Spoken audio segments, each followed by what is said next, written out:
Assalamualaikum warahmatullahi wabarakatuh. Kami dari kelompok 3 ingin melakukan riset. Lubang saya Kasbarani dari Universitas Bawangsa ingin melakukan mini riset pengaruh media sosial terhadap penggunaan bahasa Indonesia dan generasi muda. Ada beberapa pertanyaan yang ingin saya tanyakan.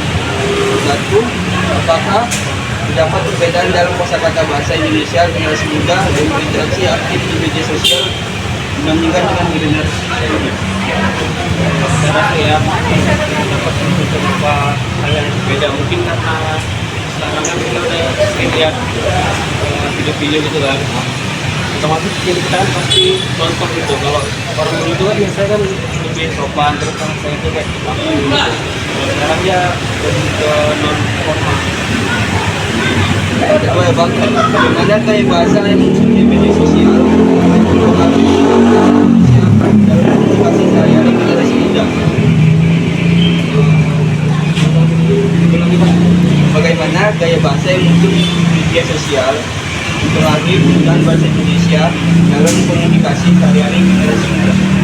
Mungkin lebih ke yang beda itu kayak kalau sekarang itu kan lebih gaul karena kita sering juga satu sama Gen Z ya kan. Kalau saya tuh kayak lebih gaul gitu. Jadi ya bang, selanjutnya akan ditanyakan oleh teman saya. Bang, yang ketiga, apakah gaya bahasa yang dimuncul di media sosial memberikan dampak positif atau negatif terhadap kejelasan dan keformalan komunikasi generasi? Menurut saya terdapat dua dari dampak itu, negatif dan positif. Kalau negatifnya itu dia kita mungkin sekarang kayak sama siapa dia tuh kayak lalu maksudnya kayak ngomong sama kawan gitu ya, kita sopan kita juga di kawan gitu.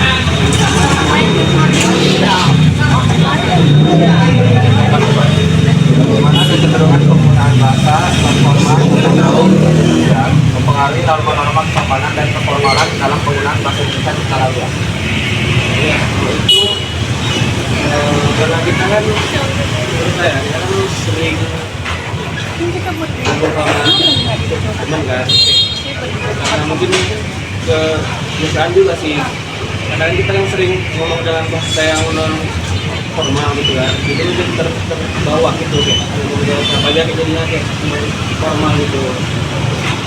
Yang terakhir nih bang, apakah terdapat pergeseran dalam norma-norma kata bahasa seperti struktur kalimat atau pemilihan kata yang dapat dikaitkan dengan generasi generasi media sosial? Apakah terdapat pergeseran dalam norma-norma kata bahasa seperti struktur kalimat atau pemilihan kata yang dapat dikaitkan dengan generasi muda di media sosial? Saya sih nggak ada gitu. Mungkin kalau kita ngomong siapa gitu, karena yang pas gitu sama orang tua juga. Jadi saya rasa sih enggak.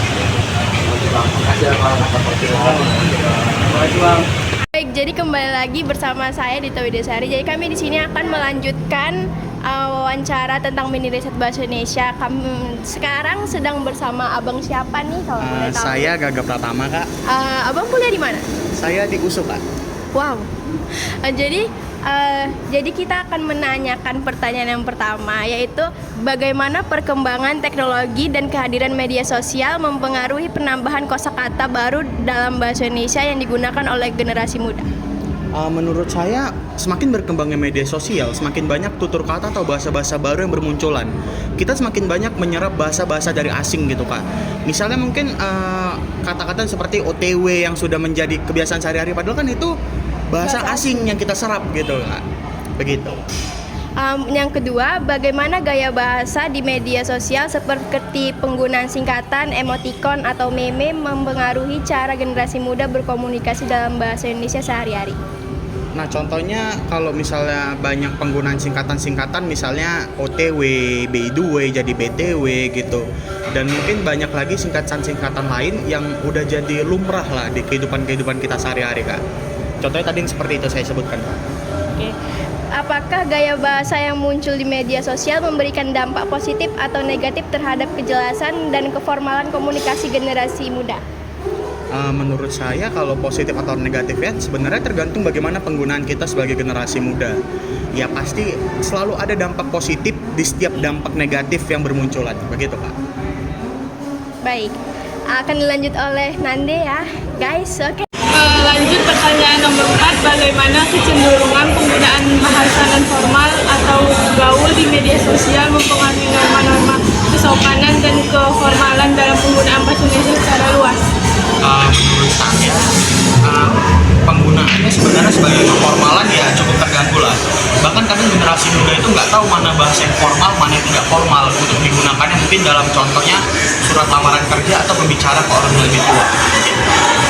Lanjut yang kelima, apakah terdapat pergeseran dalam norma-norma tata bahasa seperti struktur kalimat atau pemilihan kata yang dapat dikaitkan dengan interaksi generasi muda di media sosial?